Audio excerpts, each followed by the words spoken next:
안녕하십니까 국내 포뮬러1 팬 여러분, 대학생 친구들의 포뮬러1 수다 포뮬러 톡에 오신 여러분들을 환영합니다. 환영합니다. 네. 자, 일단 저희가 이런 피트스탑 컨텐츠를 진행하는 게 정말 오랜만입니다. 그죠? 그렇죠. 핑계라면 핑계랄 게 네. 일단 중간고사 전에는 시험을 준비한다라고 해서 좀 음, 바쁘고, 음. 그리고 또 이제 중간고사가 끝났으면은 또 팀플 시기이기 때문에 또 아, 그렇죠. 바쁘고, 그러니까 이렇게 보내고 있었는데 네. 생각보다 이제 저희가 이렇게 바쁘게 지내고 있는 동안 세상에 많은 일들이 일어났습니다.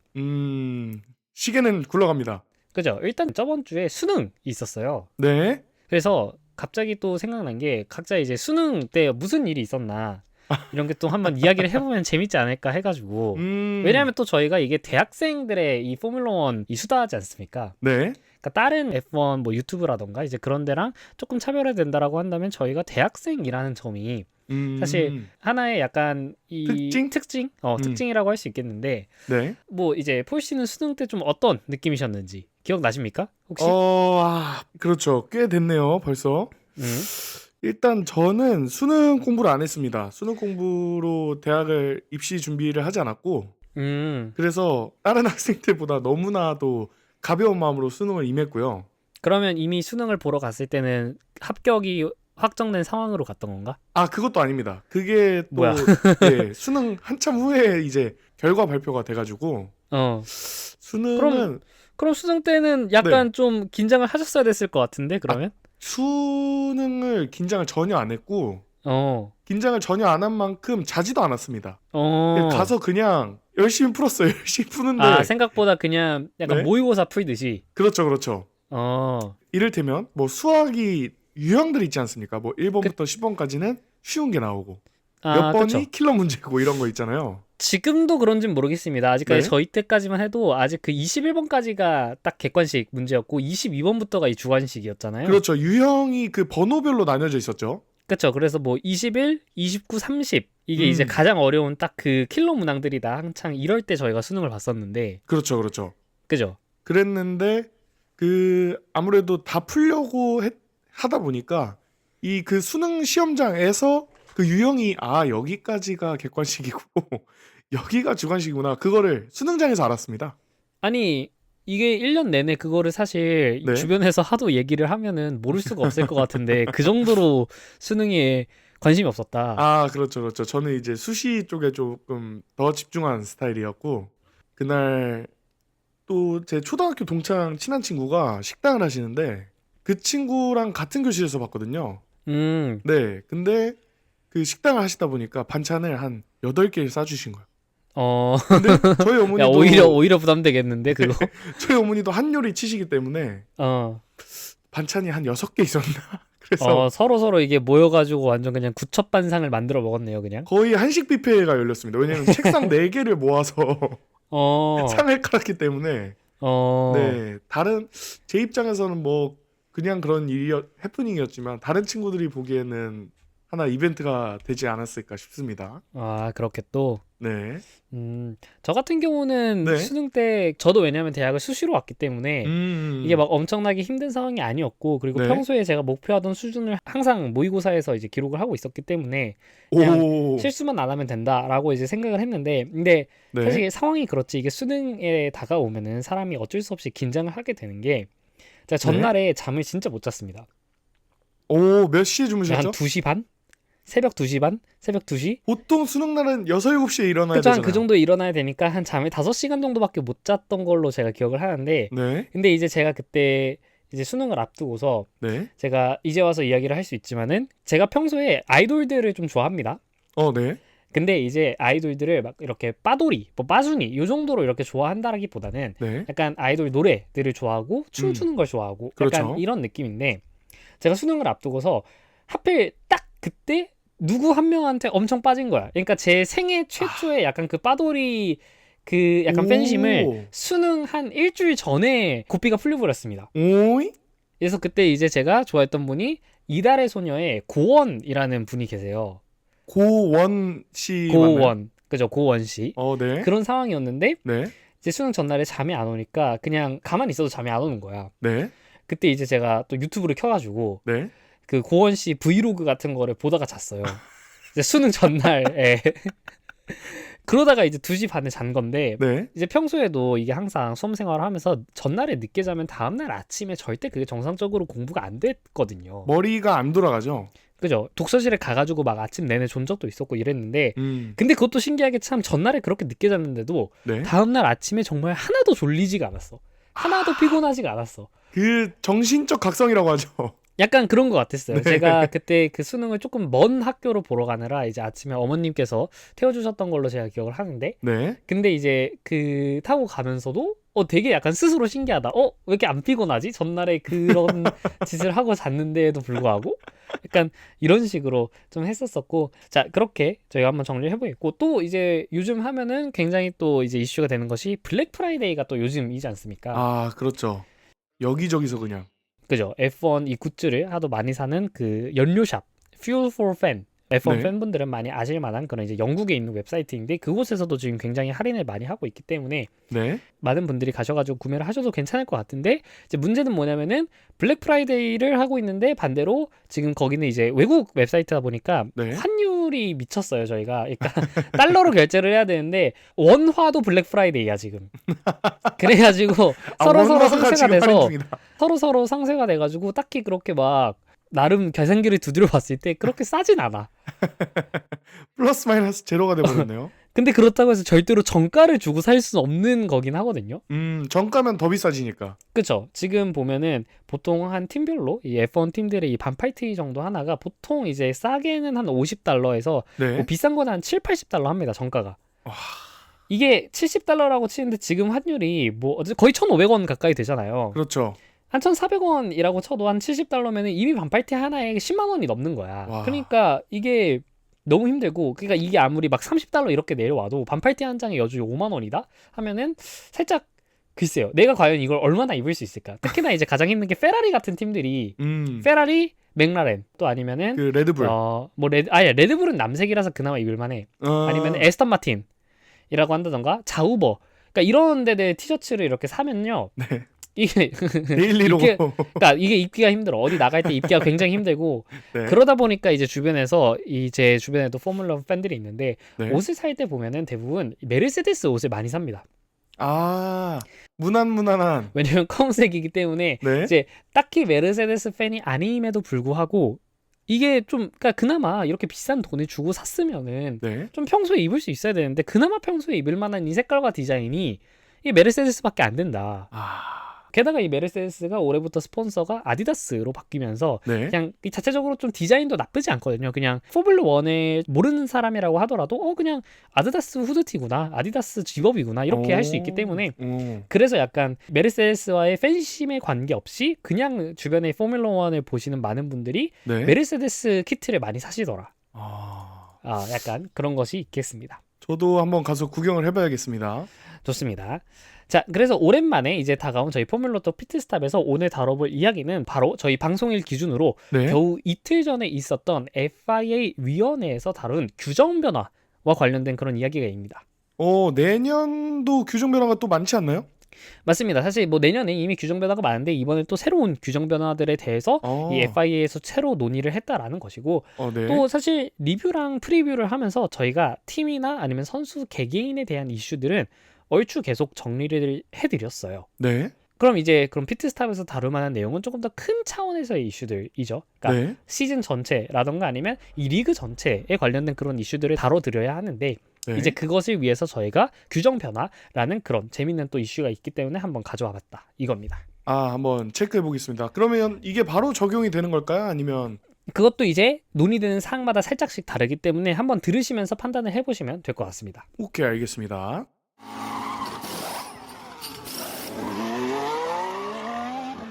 첫 번째 이 논의사항은 바로 매 경기마다의 의무 2회 피트스탑에 관한 이야기입니다.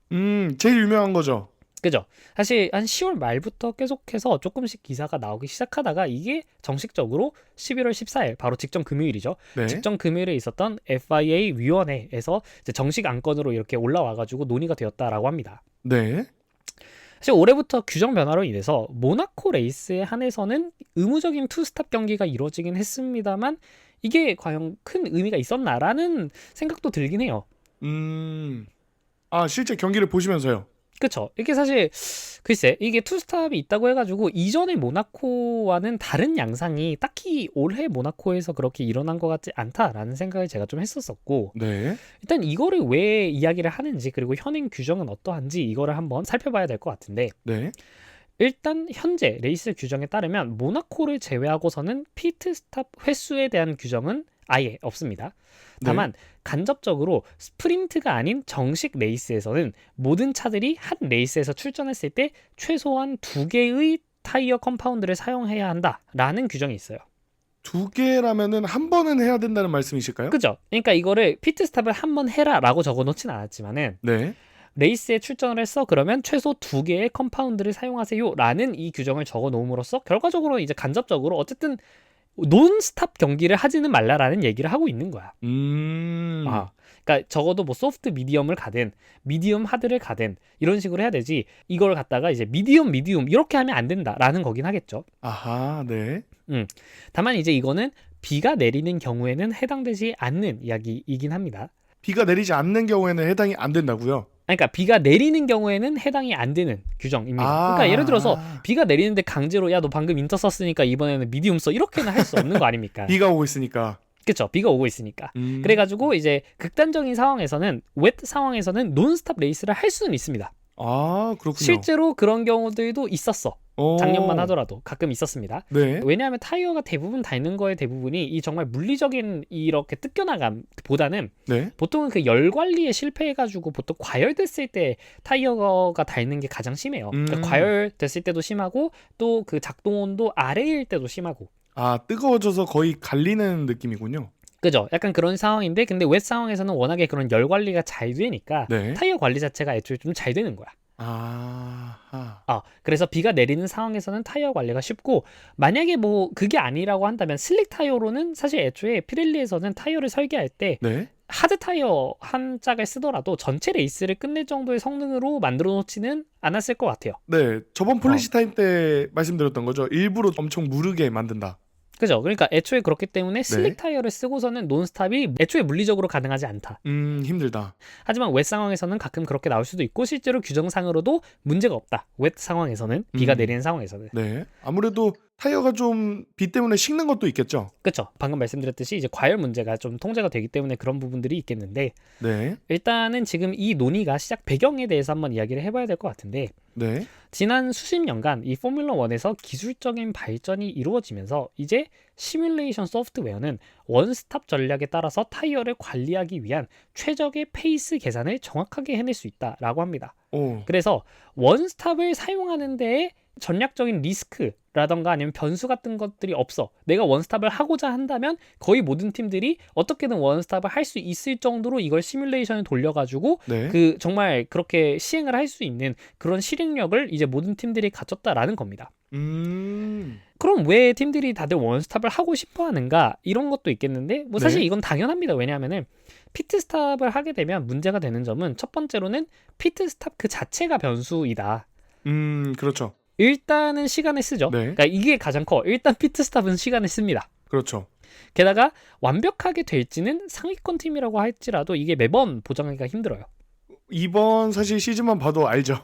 그죠? 아무리 페라리라고 하더라도 가끔씩은 또 이렇게 실수가 나고, 특히 컨스트럭터 1위에 올라있는 맥라렌조차 항상 이 피트스탑의 문제로 뭐 노리스 선수도 몇 번 손해를 본 적이 있었고, 반대로 피아스트리 선수한테도 손해를 본 적도 있었고, 게다가 직전에 있었던 브라질 그랑프리에서는 네. 레드불이 그 유키 선수의 피트스탑 하는 데 있어서 페널티 수행을 하려고 했는데 10초보다 먼저 건드려버리는 바람에 안 돼. 페널티 수행을 하기 위해서 한 9.9초 기다려놓고 페널티가 사라지지 않아서 10초를 다시 수행하러 들어갔던 그런 일들도 있었으니까. 대사고죠.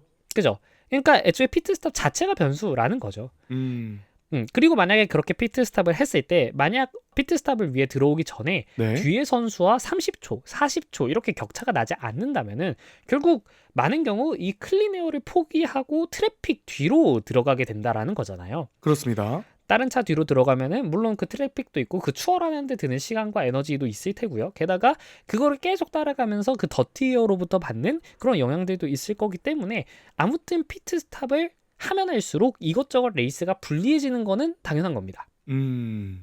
게다가 중간에 세이프티카가 나올 수도 있기 때문에 네. 기본적인 피트스탑 전략을 최소한으로 하는 것이 그럼 유리할 수밖에 없다라는 겁니다. 그러니까 레이스의 어느 지점에서 세이프티카가 나올지 모른다고 한다면 네. 섣불리 피트스탑을 여러 번 해놓는 것보다 아무튼 최대한 끌다가 어쩌다가 세이프티카가 나오면 그때 이제 시간 이득을 보면서 피트스탑을 하는 게 이득이잖아요.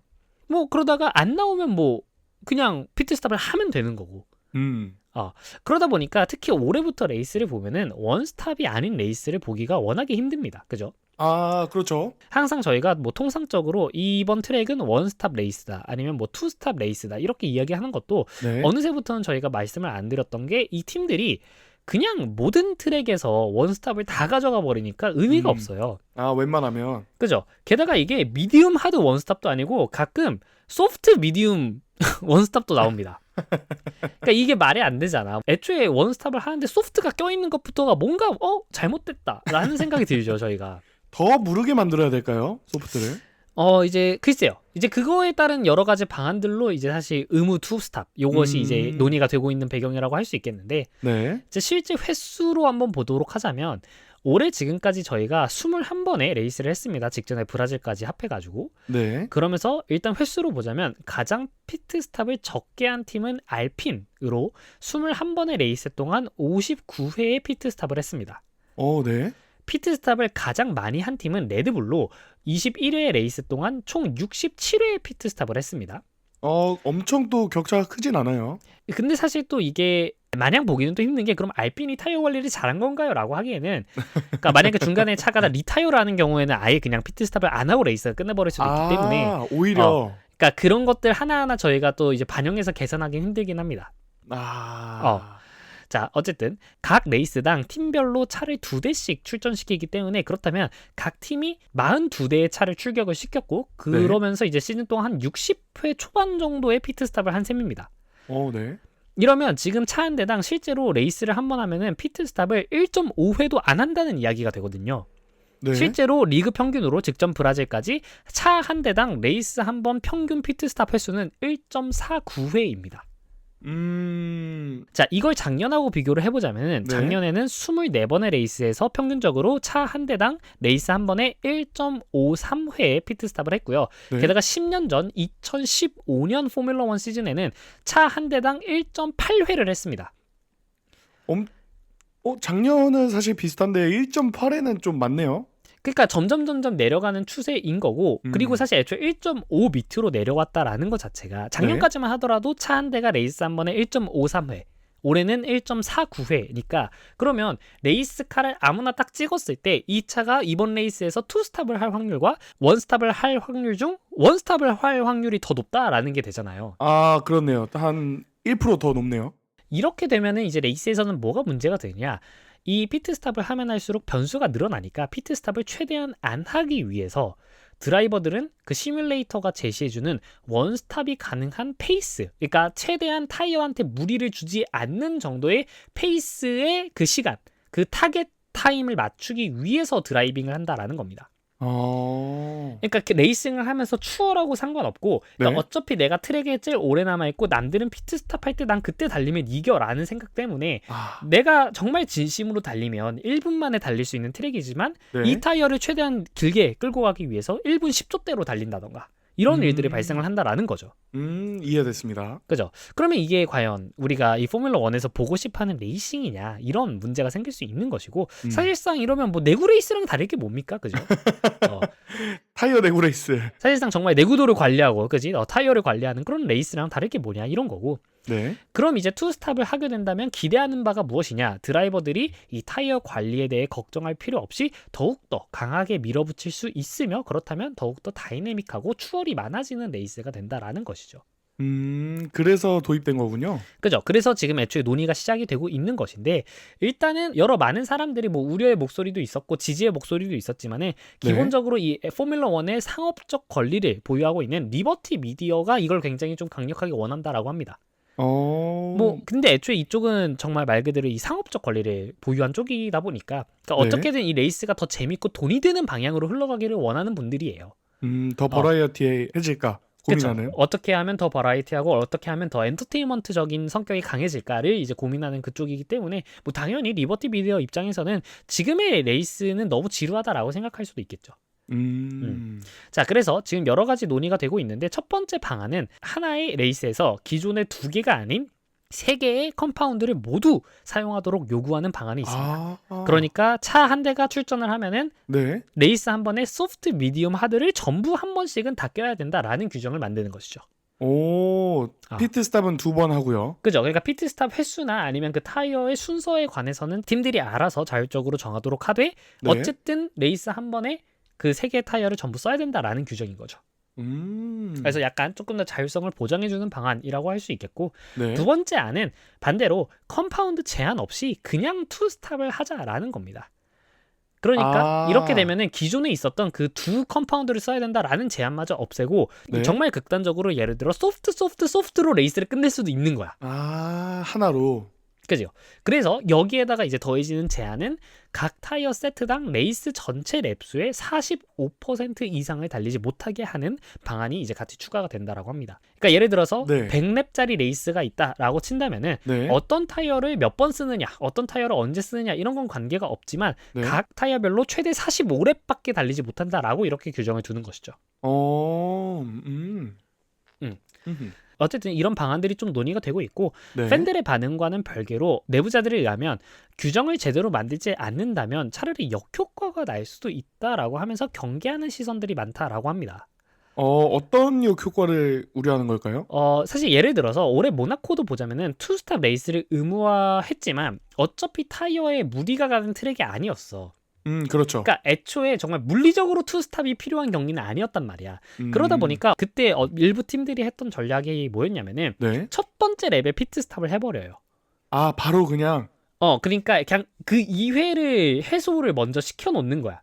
그냥 첫 번째 피트 스탑을 첫 번째 랩에 해버린 다음에 그 다음에 이 선두 그룹이 열심히 달리고 있는 동안 뒤에서 그냥 따라가는 그런 전략. 그러다가 예를 들어 세이프티카가 나오는 상황이 된다라고 한다면은 네. 그 격차를 다시 또 이제 좁힐 수 있으니까. 그래서 뭐 그런 전략을 펼 수도 있었기 때문에 그러면 사실 그러니까 이게 전략을 위한 그러니까 이게 레이싱을 위한 전략이 돼야 되고 네. 레이싱을 위한 규정이 돼야 되는데 사실 올해 모나코의 모습을 보면 이거는 규정을 위한 레이싱이죠. 그러니까 약간 주객이 전도된 느낌이지. 그러니까 누가 규정 안에서 레이싱을 잘하냐를 경쟁하는 게 아니라 누가 레이싱을 하면서 규정을 잘 지키냐 이걸로 가는 거예요. 자, 그렇기 때문에 이런 이제 의무 투스탑 모든 경기 의무 투스탑에 대한 이런 논의가 10월 말부터 조금씩 이제 기사가 나오다가 네. 바로 저번 주인 바로 직전에 11월 14일 금요일에 있었던 F1 위원회 회의에서 다뤄졌고 결과적으로는 즉각적인 합의 없이 넘어가되 아이디어를 기각하지는 않기로 했다라고 보도가 나왔습니다. 간단하게 얘기하면은 좀 이따가 결정하자.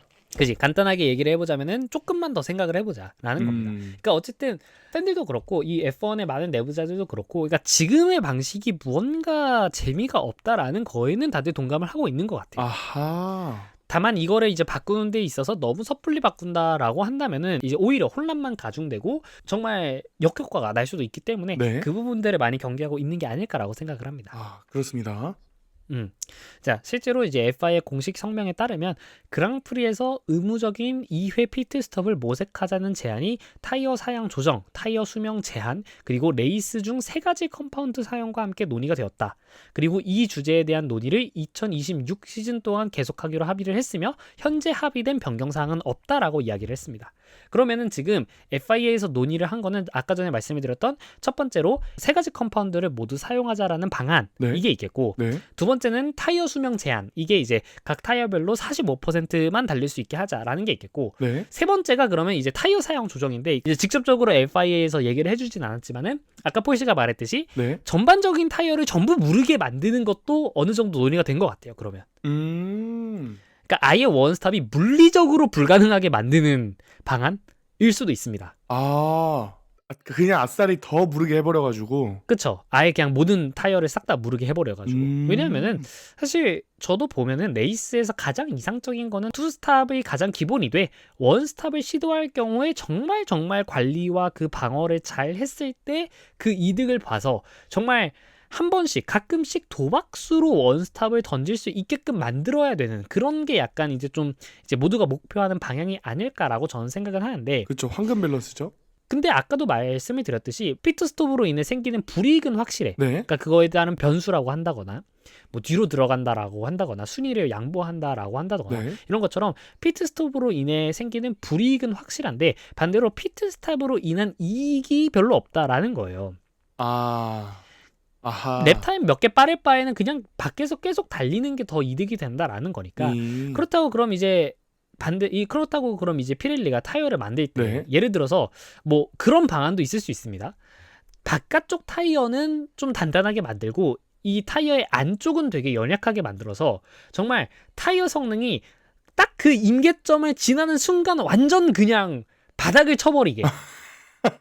그냥 터져버리게. 터질 수도 있겠지만은 네. 이 타이어 구성에 있어서 약간 이게 약간 도넛처럼 만드는 거죠. 그러니까 뭔 말인지 알아? 아, 그러니까 껍데기 밖에는 부분을 이렇게 좀. 크러스트가 있고, 네. 그지? 그리고 안에 크림이 있는 것처럼 네. 바깥에는 일반적인 타이어처럼 만들되 안에를 엄청나게 연약하게 만들어서 이게 정말 딱 어느 그 임계점을 딱 지난 순간 바로 그냥 드라이빙이 정말 힘들 정도로 이 타이어가 확 변해버리게. 그 방법 괜찮은데요? 뭐 이렇게 만들 수도 있겠고, 네. 뭐 이건 일단 제 생각입니다. 그렇게 한다면 안에 부분을 색깔을 다르게 해도 재밌겠네요. 흰색 지우개 같은 색깔이 나오면 이제 좀 시각적으로 이게 딱 네. 그지 보이게. 네. 뭐 아니면 글쎄요, 약간 피트스톱으로 인한 이익을 좀 크게 줄 수도 있겠죠. 아무튼. 근데 뭐 사실 글쎄요, 뭐 그렇다고 피트스톱 한다고 해서 포인트를 줄 거야? 뭐 그것도 아닌 것 같고, 어쨌든 이제 레이스를 갔다가 미디움 하드로 원스톱을 시도하는 경우에 네. 적어도 글쎄요, 한 10% 정도의 확률로는 이 미디움 하드로 원스톱을 시도할 경우에 이 타이어 펑처가 날 정도로의, 그러니까 말 그대로 정말 원스톱을 했다라고 한다면 약간의 도박수 같은 느낌이 나기를 좀 바라는 것 같아요, 저는. 개나소나 이제 다 같이 원스톱을 시도하는 것보다 여기서 원스톱을 해요? 그러면 이제부터 정말 관리를 잘해야 될 것 같은데요? 약간 이런 소리가 나오면서 그래가지고 정말 원스톱으로 레이스를 끝냈을 때 와, 타이어 관리 능력 미쳤다, 이런 식으로 이야기를 할 수 있게끔 만드는 약간 그런 방향이 저는 좀 재미가 있을 것 같고, 모두가 그냥 투스톱을 하게 되면은 오히려 저는 경계를 하는 것 중 하나가 네. 그러니까 그냥 모두가 똑같은 레이스를 할까봐 한두 랩 정도의 차이만 두고 모두가 똑같은 때에 들어와서 똑같은 타이어를 끼고 똑같이 나갈까봐. 높은 확률로 3등분을 해서 그 사이사이에 피트스탑을 다 같이 비슷하게 낄까봐. 그쵸, 약간 그런 것들이 있겠죠. 그러니까 실제로 이거에 관련된 이제 내부자들 발언 중 하나가 뭐냐면, 윌리엄스의 현재 감독인 제임스 바울 감독이 네. 실제로 말한 게 이 부분이었어요. 네. 본인이 지금 가장 경계하는 것은 모든 차들이 한두 랩 정도의 격차를 놓고 모두 같은 전략을 펼치는 것이다.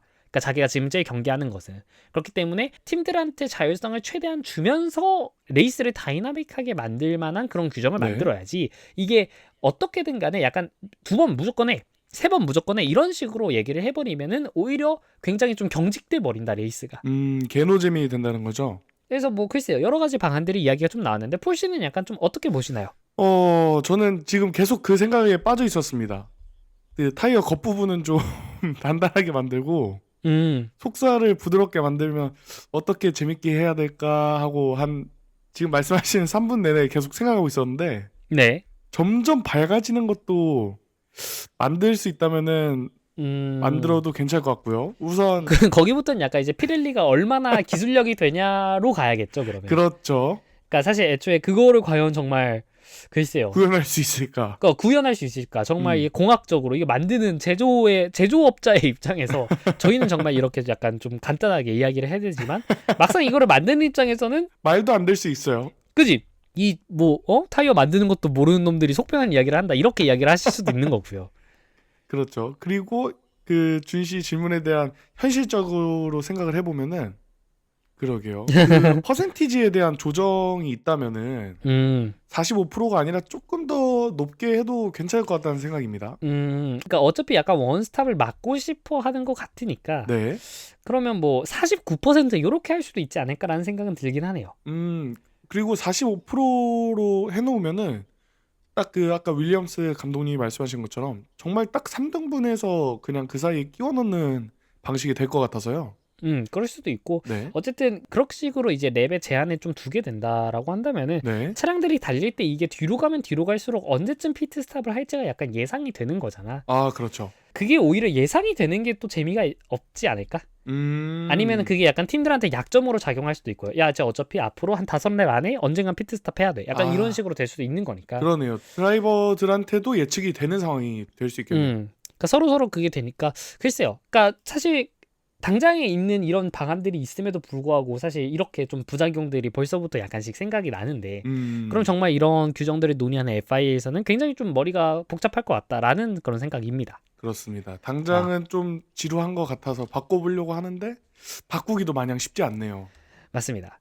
자, 그래가지고 뭐 어쨌든 이런 논의들이 계속되고 있기 때문에 뭐 네. 당장에 내년에 이거는 이제 변경하지 않기로 했었기 때문에 당장에 내년에 이 변경된 규정을 저희가 볼 수는 없겠지만은 글쎄요, 내후년이라고 한다던가 아니면 뭐 3년 뒤에 이 포뮬러 1이 어떻게 바뀔지에 대한 그런 단서들을 저희가 좀 잡을 수 있지 않았나 이렇게 생각을 해볼 수 있겠습니다. 그렇습니다. 자, 그리고 또 두 번째 논의로 바로 한번 넘어가 보도록 할 텐데 두 번째 논의는 바로 드라이버 번호 변경에 관한 것입니다. 네. 저번에 한번 얘기했었죠. 맞습니다. 지금 있는 드라이버 번호 규정은 2014년에 마지막으로 개정이 되었던 것인데 지금 네. 규정을 한번 설명을 드리면 네. 기본적으로 드라이버의 번호는 영구 고정이고 처음 포뮬러 1에 최초로 선수 등록을 할 때 정하고 그리고 그 나머지 커리어 동안 이걸 변경할 수가 없습니다. 그렇죠. 그렇죠. 그래가지고 이제 쓰고 있는 번호들이 뭐 예를 들어서 르클레르 선수의 16번, 네. 뭐 맥스 베르스타펜 선수의 33번, 아니면은 조지 러셀 선수의 63번, 뭐 이런 것들이 있는데, 네. 근데 이제 단 유일하게 바꿀 수 있는 경우가 하나 있는데 그게 바로 전년도 드라이버 챔피언에 한해 드라이버 넘버 1번을 사용할 수 있게 하는 그런 방안이 있습니다. 그렇죠. 번호를 보신 분들은 알겠지만 현재 베르스타펜 선수가 그렇죠. 그렇죠. 왜냐하면 작년에 드라이버 챔피언이었기 때문에. 네. 근데 다만 이 역시도 선택사항일 뿐 본인이 만약에 드라이버 넘버 1번을 굳이 사용하고 싶지 않다라고 한다면은 기존의 번호를 그대로 사용할 수도 있습니다. 그러니까 이건 선택이야. 네. 그리고 이와 같은 드라이버 번호는 선수가 F1 출전을 2년 동안 하지 않을 시 그때 풀립니다. 초기화 할 수 있군요. 닉네임 변경. 그죠? F1의 선수 등록을 2년 동안 하지 않은 경우에 풀려. 그러니까 이거는 리저브 드라이버인 경우에도 계속 유지가 되고요. 정말 오. F1에서 은퇴를 선언하고 다른 곳으로 넘어가거나 어쨌든 그 F1 팀 로스터에 등록이 되지 않은 순간부터 2년이 흐르면은 그 넘버가 풀립니다. 그러면 네. 그 2년 동안은 다른 선수가 신규로 들어와도 그 번호를 쓰지는 못해. 예를 들어서 예를 들어서 조지 러셀 선수가 당장 내일 은퇴 선언을 갑자기 한다라고 해봅시다. 네. 갑자기 은퇴 선언을 하고 근데 그러고 나서 갑자기 1년 뒤에 돌아와. 근데 그 사이에 데뷔하는 선수들이 있다라고 한다면 그렇다고 63번을 쓸 수는 없는 거죠. 남은 것 중에 골라야 되는군요. 그렇죠. 이렇게 그 포뮬러 1 그리드를 떠난 후에 2년이 지나야 그때 이제 그 선수가 풀린다라고 할 수 있겠고 그리고 만약에 그 선수가 2년 동안 밖에 나가 있다가 다시 포뮬러 1으로 들어오게 된다면 그때는 이제 새로 선택할 수 있습니다. 그러니까 그때 돌아온다고 해서 2년 전에 자기가 갖고 있었던 번호를 그대로 사용해야 한다라는 규정은 없어. 그러니까 2년이 지나면 그냥 완전 초기화가 되는 겁니다. 이거 거의 준의 알쓸신잡인데요? 또 이제 관련된 하나의 특별 규정 하나가 있는데 레이스 도중 사망한 드라이버의 경우 이 포뮬러 1 자체의 영구 결번으로 지정할 수도 있는데 지금 역사적으로 딱 하나 있죠. 그게 바로 2014년 일본 그랑프리에서 사망한 쥘 비앙키 선수의 17번입니다. 그래서 17번은 이제 앞으로도 어떤 드라이버가 데뷔를 하더라도 선택할 수 없다라고 저희가 할 수 있겠습니다. 그래도 좀 추도를 해주는 모습입니다. 그렇죠. 네. 그래가지고 이제 이번 위원회에서 또 결정된 사항은 네. 이 선수들이 자신의 커리어 동안 드라이버 번호를 변경하고 싶은 경우 변경을 할 수 있게 하겠다라고 결정이 났어요. 오잉? 근데 다만 구체적으로 어떤 방식으로 변경을 할 거고 네. 또 예를 들어 정말 그냥 말 그대로 아무 때나 바꿀 수 있는지 그러니까 언제 바꿀 수 있고 뭐 어떻게 바꿀 수 있고 몇 번 바꿀 수 있고 이런 것들에 대한 세부 사항은 발표가 되지 않았습니다. 하지만 어쨌든 네. 큰 틀에서 이 선수들이 원하는 경우 자신의 커리어 동안 이 드라이버 번호를 바꾸고 싶은 경우 바꿀 수 있게 하겠다라고 합의가 됐습니다.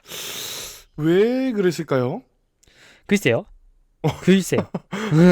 뭔가 더 레이스가 다채로워지는 것도 아닐 것 같고 오히려 이거를 한 선수가 나가고 나서 다른 선수들이 들어온다라고 하더라도 2년 동안 그거를 막아줬었잖아. 네. 사실 그거를 생각해보면 어쨌든 이 포뮬러 1 입장에서는 이 드라이버들의 약간 연속성이라고 할까요? 그러니까 딱 정말 어떤 번호를 딱 이야기를 하면 정말 그 선수만 생각나기를 거의 바랬던 것 같은데 네. 어떤 의도로 이거를 이제 다시 이렇게 받아들인 것인지 아니면 그냥 선수들이 원했을 수도 있고요.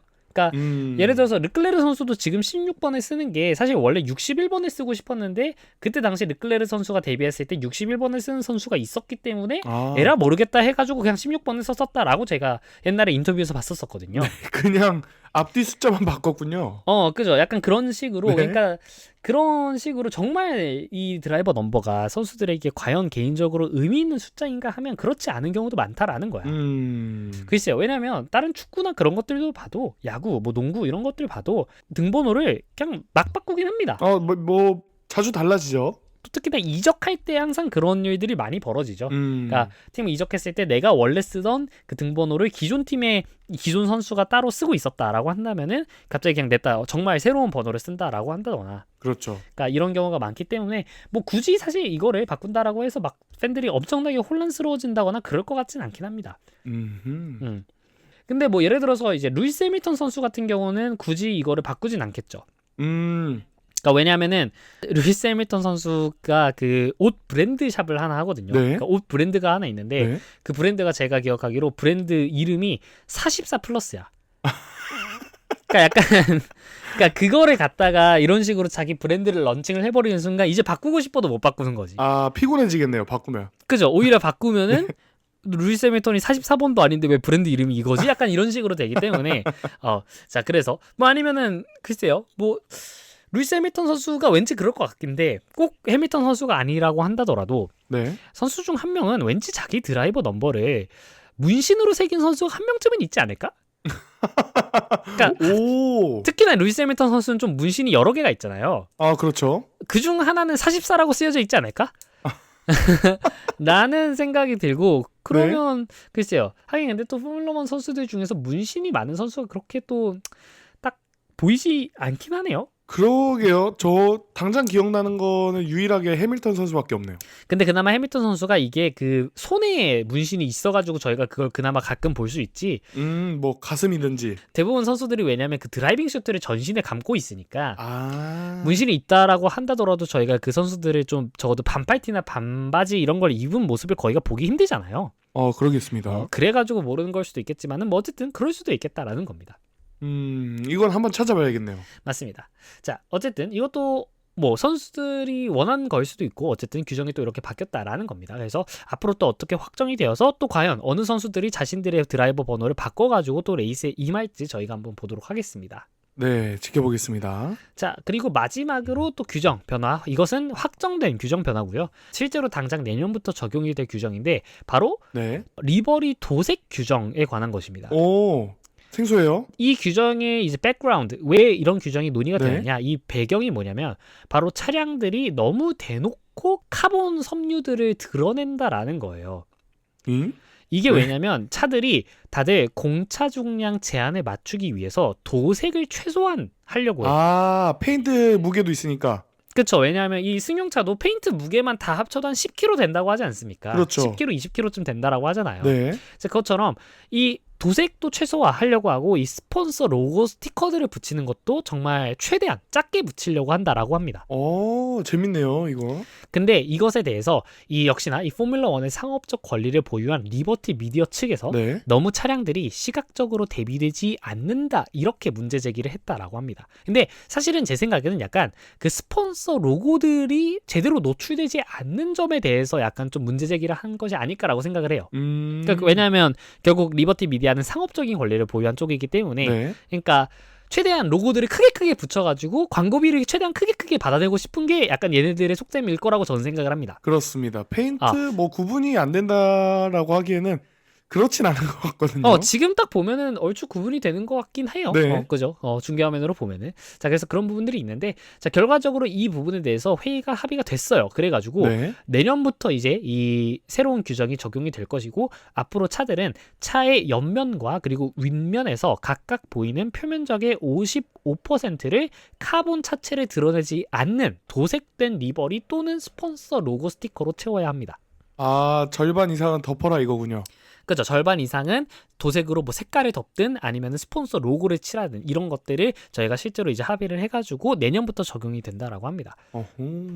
재밌습니다. 그래서 뭐 사실 그렇죠. 왜냐면 포뮬러 1 머신은 또 저희가 약간 우스갯소리로 말하기를 세계에서 가장 비싼 광고판 이렇게 이야기를 하지 않습니까? 그렇죠. 그리고 뭐 스폰서 로고들이 들어와가지고 정말 가끔은 또 이렇게 차량의 디자인이 망가지는 경우도 있지만 대부분의 경우 약간 그러니까 이뻐요. 약간 그렇게 좀 이 패치들이 들어가 있는 게 왜냐하면 뭐 지금도 그런지는 모르겠습니다만 저희 고등학생 때 그 유행했던 데상트 후리스 아십니까? 데상트 후리스요. 자, 데띠투 후리스가 있는데 흰색 이거 검정색. 저희 한 2010년대 후반에 이 고등학교 중학교 다닌 분들은 아실 것 같은데 이 후리스입니다. 후리스인데 네. 이 팔하고 가슴팍에 그 브랜드 로고들이 이렇게 패치가 붙어 있어요. 음. 근데 그게 멋이야. 그러니까 뭐 그러니까 정말 사실 그때 당시로 생각을 해보면은 네. 그러니까 무슨 기업인지도 모르거든요. 근데 뭔가 아무튼 이 광고판이 붙어 있는데 그게 오히려 더 비싸게 팔렸어. 힙했죠. 그죠? 약간 그런 거고.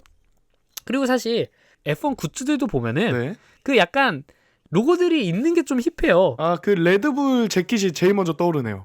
레드불 재킷 같은 것도 뭐 오라클, 왜냐면 오라클도 사실 그 클라우드 기업이거든요. 그렇죠. 그래서 그런 것들도 있고 레드불도 사실은 애초에 레드불이 그 레이싱 팀이 아니라 그 음료수 회사잖아요. 네. 그리고 특히나 메르세데스 키트 같은 것들도 보면은 저희가 메르세데스 옷 하면은 보통 이제 가장 떠오르는 색깔 중 하나가 청록색, 그 민트색이 있거든요. 근데 그 민트색이 벤츠의 색깔이 아니에요. 메르세데스의 색깔은 그냥 은색, 실버 에로우란 말이야. 네. 그 민트색은 어디서 오냐라고 한다면 그 페트로나스라는 그 석유 기업에서 나오는 거예요. 아, 뭐 둘이 좀 친한가요? 완전 스폰서죠. 메인 스폰서. 오. 애초에 그 메르세데스 포뮬러 1 팀의 공식 명칭이 페트로나스 메르세데스 AMG 포뮬러 1 팀일 거예요. 제가 거의 기억하기로. 전신급이군요. 완전 메인 스폰서인 건데. 오. 그러다 보니까 그러니까 애초에 약간 그런 완전 뭐랄까요? 이 한 팀의 정말 아이덴티티로 꼽히는 그런 색깔이 사실은 스폰서 로고들에서 나온다. 라는 그런 부분들도 있으니까. 네. 그러면 사실 딱히 막 로고가 이렇게 막 크게 붙는다고 해가지고 저희가 막 어떤 분들은 약간 별로다라고 생각하시는 분들도 있겠지만은 저는 개인적으로 오히려 로고들이 좀 이렇게 있는 게 이쁘지 않나라고 생각을 합니다. 그렇습니다. 더불어서 좀 잘만 활용하면은 맥라렌처럼 또 창의적으로 잘 쓸 수 있거든요. 그 이제 바퀴에 크롬 그렇죠. 로고가 들어간 거라고 한다던가 그런 것도 이제 굉장히 좀 도움이 될 테고. 근데 또 막상 반대로 이제 시즌 초반에 이 페라리 차에 파란색 HP 로고가 붙으면서 그것도 굉장히 좀 논란이 많았잖아요. 네. 그러니까 이게 결국 어떻게 활용하냐에 따라 다른 것 같아. HP가 그리고 솔직히 그때 욕을 먹었던 거는 그러니까 네. HP가 페라리를 후원한다고 욕을 먹은 건 아니야. 그러니까 왜냐하면 후원은 그냥 돈 주면 할 수 있는 거잖아. 그렇죠. 근데 문제는 뭐냐면 HP가 자사의 로고가 파란색이 없는 로고도 있었어요. 근데 네. 흰색도 그러니까 오히려 있죠. HP 입장에서는 빨간색 차에 자기 로고만 파란색이면은 이게 완전 딱 눈에 띄니까 광고 효과가 셀 거야라고 생각해서 일부러 그 로고를 줬다인 것 같은데 이제 그러다 보니까 페라리 팬들은 굉장히 좀 싫어하긴 했던 거죠. 좀 더 튀어라 하고. 그죠. 오히려 튀니까 이제 팬들은 싫어하고 반대로 이제 광고하는 입장에서는 좋아할 수도 있고 뭐 어쨌든 이제 그런 부분들이 있는데 그래서 이런 도색과 그리고 스폰서 로고 부착에 대한 그런 이슈들도 있다라고 합니다. 그리고 이 부분은 이제 합의가 되어서 바로 내년부터 적용이 되기 때문에 과연 내년에 차들을 딱 봤을 때 이게 좀 체감이 되는지 저희가 한번 느껴보도록 하겠습니다. 과연 프리시즌 테스팅 할 때 그때 저희가 리버리를 처음 보지 않습니까? 네. 그러면 딱 리버리를 봤을 때 작년보다 뭔가 좀 더 색깔이 좀 튀는데? 작년보다 뭔가 더 빨갛다, 더 초록색이다 뭐 이렇게 느껴지는지 저희가 한번 내년에 보도록 하겠습니다. 네, 알겠습니다. 벌써 그 다음 리버리가 기대가 됩니다. 맞습니다. 자, 그렇게 해가지고 저번 주 금요일에 있었던 FIA 회의에서 있었던 규정 변화는 요 정도로 이제 저희가 정리를 해볼 수 있겠고 네. 그만큼 이제 포뮬러 1이 지금도 굉장히 좀 상업적으로 많이 성공을 거두고 있는 그런 리그긴 하지만 어떻게든 이 레이스를 더 재밌게 만들기 위해서 이렇게 좀 활발히 논의를 이어나가고 있는 것을 볼 수 있겠습니다. 그렇습니다. 이 뭔가 세계 지금 3대 스포츠 중에 하나라고 하잖아요. 그죠. 그런데 다른 스포츠들보다도 뭐랄까 좀 아직은 완성형이 아닌 느낌이 듭니다. 그래서 더 재밌기도 하고요. 그쵸. 그리고 뭐 사실 다른 스포츠들은 왜냐하면 결국 사람이 하는 거니까 이게 사람이 움직일 수 있는 제한에는 어느 정도 이게 제한이 있단 말이야. 그렇죠. 1990년대 사람이라고 해서 지금보다 운동을 못하거나 이러진 않아요. 물론 그렇습니다. 지금 신발들이 더 좋고 뭐 이런 게 있을지 몰라도 하지만 정말 한 20-30년 전 차량과 비교했을 때 지금의 차량은 정말 완전 기술적으로 완전 어나더 레벨에 있을 수 있는 것이고 그렇기 때문에 그만큼 이 다이내믹한 역동성이 있는 그런 스포츠 리그라고 저희가 볼 수도 있겠죠. 그렇습니다. 그래서 더 재밌는 거죠. 그죠? 뭐 반대로 저희 NBA에서는 저희 뭐 4점 슛 만든다 뭐 이런 얘기도 하고 있던데 4점 슛이려면 어디서 쏴야 되죠? 그러니까 3점 슛보다 더 바깥쪽에서 쏘면은 4점으로 인정하는 그런 규정을 또 논의 중이라고 합니다. 제가 최근에 이제 뉴스에서 봤는데 근데 그러면 사실 또 농구라는 스포츠 자체가 살짝 훼손된다라고 느낄 수 있지만 이 그렇죠. 포뮬러 1은 애초에 그 이름 자체가 규정이지 않습니까? 포뮬러 1, 그러니까 규정 1이야. 아, 첫 번째 규정이라는 거의 그 정도의 직역을 할 수 있기 때문에 네. 그러니까 말 그대로 정말 규정과 그리고 그 기술이 첨예하게 대립하는 그 현장 자체가 포뮬러 1이기 때문에 네. 이런 규정의 변화를 저희가 보는 것이 앞으로 미래의 포뮬러 1 리그가 어떻게 전개되고 또 어떤 식으로 재미를 선사할지 그런 부분에서 저희가 좀 예측해 볼 수 있지 않나 이렇게 생각을 할 수 있겠습니다. 그렇습니다. 자, 그렇게 해가지고 저희 피트스탑은 이렇게 끝내보도록 하겠고 네. 사실 또 얼마 남지 않았습니다. 저희가 지금 또 이렇게 빠이빠이 인사를 드리지만 네. 2, 3일 후에 라스베가스 또 프리뷰가 올라갈 것이기 때문에 저희는 또 그때 한번 만나서 또 추가적인 이야기를 해보도록 하겠습니다. 네. 오래 지나지 않고 곧 바로 찾아오겠습니다. 네. 수고 많으셨습니다.